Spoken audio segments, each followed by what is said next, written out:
جن صحابہ اکرام نے مسجد اقصیٰ کی طرف سفر کیا تو وہ کون کون سے صحابی ہیں؟ سب سے پہلا نام آتا ہے حضرت عمر بن خطاب کا. انہوں نے بیت المسجد کو، مسجد اقصیٰ کو فتح کیا. اور ایک صحابی حضرت ابو عبادہ بن جراح، یہ اس فوج کے سپہ سالار تھے جس نے بیت المقدس کو حضرت عمر رضی اللہ تعالیٰ کے عہد خلافت میں فتح کیا تھا. دوسرے صحابی حضرت بلال بن رباح، یہ حضرت عمر کے ساتھ بیت المقدس گئے تھے، مسجد اقصیٰ میں گئے تھے. مسجد اقصیٰ میں اذان کہنے کا شرف ان صحابی کو ملا. حضرت معاذ ابن جبل، انہوں نے حضرت ابو عبادہ بن جراح نے اپنی وفات کے وقت اپنا نائب بنایا تھا. پھر یہ طاعون کی بیماری میں وفات پا گئے تھے. انہوں نے بھی اس سرزمین کا سفر کیا. خالد بن ولید، عبداللہ بن سلام اور ابو ہریرہ رضی اللہ تعالیٰ عنہ جیسے بڑے بڑے جلیل و قدر صحابی یہ فتح بیت المقدس کے وقت وہاں پر موجود تھے. حضرت ابو عبادہ بن صامت رضی اللہ تعالیٰ عنہ یہ فلسطین میں سب سے پہلے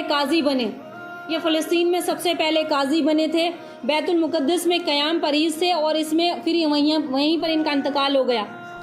آگے تمیم بن اوس داری رضی اللہ تعالیٰ عنہ، یہ اسلام قبول کرنے سے پہلے فلسطین ہی کے رہائش، یہاں پر فلسطین کے علاقے میں بھی رہائش تھی ان کی. اسلام قبول کیا، اللہ کے رسول صلی اللہ علیہ وسلم کے ساتھ رہے اور اس کے بعد کچھ عرصے تک بیت المقدس میں گورنر بنے. عبداللہ بن عمر رضی اللہ تعالیٰ عنہ یہ بیت المقدس میں کئی بار گئے. جب بھی جاتے تھے مسجد اقصیٰ میں نماز پڑھ کر واپس چلے جاتے تھے اور کہا کرتے تھے کہ میں صرف سلیمان علیہ السلام کی دعا حاصل کرنے کے لیے یہاں پر آتا ہوں.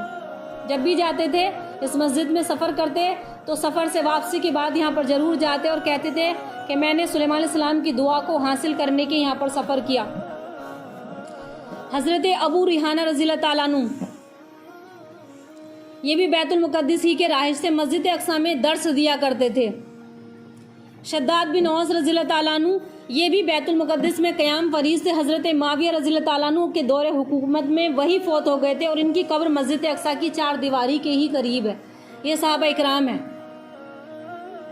یہ تو صحابہ اکرام کی بات تھی. اب علماء اکرام اس سرزمین مقدسہ پر کون کون سے گئے؟ سرزمین فلسطین میں علماء اکرام جنہوں نے سفر کیا، فلسطین کی سرزمین پر علمی سرگرمیوں کا آغاز رہا ہے اور یہاں صحابہ اکرام تشریف لائے. کئی صحابہ اکرام تشریف لائے. انہوں نے دعوت اللہ کا فریضہ انجام دیا، اللہ کے بندوں کو اللہ کی طرف بلایا. اہل شام فوج در فوج اسلام میں داخل ہوئے اور علم و دین کے مرکز قائم ہوئے. دین سکھایا جانے لگا. تو اس میں جو مشہور علماء ہیں، ان جو مبارک نام ہیں ان کے وہ میں بتا رہی ہوں کہ یہ اس سرزمین مقدسہ پر گئے. امام محمد بن ادریس شافعی، اگر ہم نے سنا ہوگا تو آپ کو پتا ہوگا کہ شافعی مسلک کہتے ہیں نا کہ یہ اہل حدیث ہیں، یہ شافعی ہیں، یہ حنبلی ہیں. تو ان میں سے جو ہم شافعی نسبت دیتے ہیں تو ان میں سے امام شافعی رحمۃ اللہ علیہ جہاں پیدا ہوئے تھے وہی فلسطین کی سرزمین تھی. اور فلسطین کے اندر آج جو غازہ جس پر لڑائی چل رہی ہے، جہاں بمباری ہو رہی ہے، تو یہیں پر یہ پیدا ہوئے تھے. آج اس شہر کا غازہ کا جو نام و نشان غزہ کا مٹا دیا بالکل.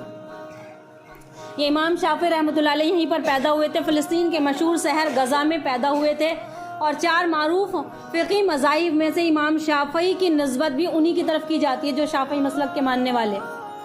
دوسرا نام آتا ہے علماء میں سے حافظ ابن حجر عسقلانی کا. تیسرا نام آتا ہے امام ابن قدامہ المقدسی کا. چوتھا نام آتا ہے حافظ عبد الغنی عبد الواحد المقدسی کا. امام ابن مفلا مقدسی کا. امام احمد بن حسین رملی کا. اور کئی اور تابعین میں سے یہاں پر گئے علماء اکرام میں سے جو اس پاک مقدس سرزمین پر جنہوں نے سفر کیا. مسجد اقصیٰ کے متعلق پیارے حبیب صلی اللہ علیہ وسلم کی پیشن گوئی کیا تھی؟ حضرت اللہ کے حبیب محمد مصطفیٰ صلی اللہ علیہ وسلم کے اللہ کے آپ سچے پیغمبر ہیں. آپ نے مستقبل میں پیش آنے والے ساری پیشن گوئیاں کے حوالے سے سب کچھ بیان کیا. کچھ